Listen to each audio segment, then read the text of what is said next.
こんにちは。今回は一番簡単に安全に車の下に潜れる方法で試しにオイル交換をやってみます。このスロープを使うとパンタジャッキなど面倒な操作をすることなくすぐに下へ潜れます。価格は楽天で7980円でした。マイタイヤの前に差し込んで前進させるだけなので楽だし、地震などで倒れる危険性も低いです。前回は車体を一切上げずにオイル交換をやってみたんですけど、さすがにしんどかったです。これくらい上がるので何をするにもスペースは十分です。もちろんスロープも樹脂製なので劣化や壊れることも想定して馬と後輪の輪止めは必須です。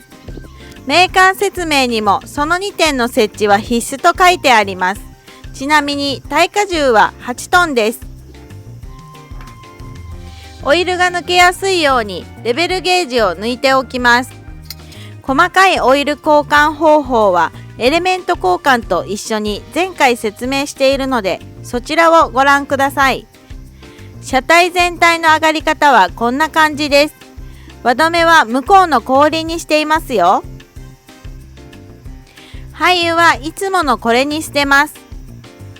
オイルパンのサービスホールを外します。下が広いと当たり前ですけど工具が使いやすいです。これくらい下が空いているので特にトルク管理が必要なドレンプラグは操作しやすいです。余裕を持ってレンチも使えます。ちなみにうちの 2.5 リットルガソリンエンジンキャラバンのプラグは 14mm です。きっちり 5000km ごとにオイル交換していますが真っ黒ですね。エレメントはオイル交換2回に1回やっています。このスロープは当然ですがタイヤを固定してしまうので足回りの整備には使えないことが残念ですね。何年か前にフロアジャッキも買って試したんですけど重いし庭を移動させるのも大変でした。整備工場みたいに平坦ではないしカーポートに出しっぱなしにはできないし、やったことないですけどパンタジャッキをインパクトドライバーで回すの見たことがあるんで試そうかな。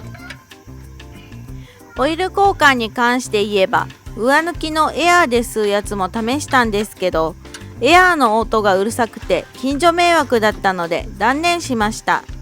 意外とシューという時間が長いんですよね。さあ、あとは 5W30 を 4.9 リットル入れて完了です。今回のオイル交換は快適で15分もかからず終わりました。スロープは概要欄、コメント欄に載せておきますので参考になれば幸いです。最後までご視聴いただきありがとうございました。メンバーシップ限定動画もぜひご覧ください。チャンネル登録、高評価もよろしくお願いします。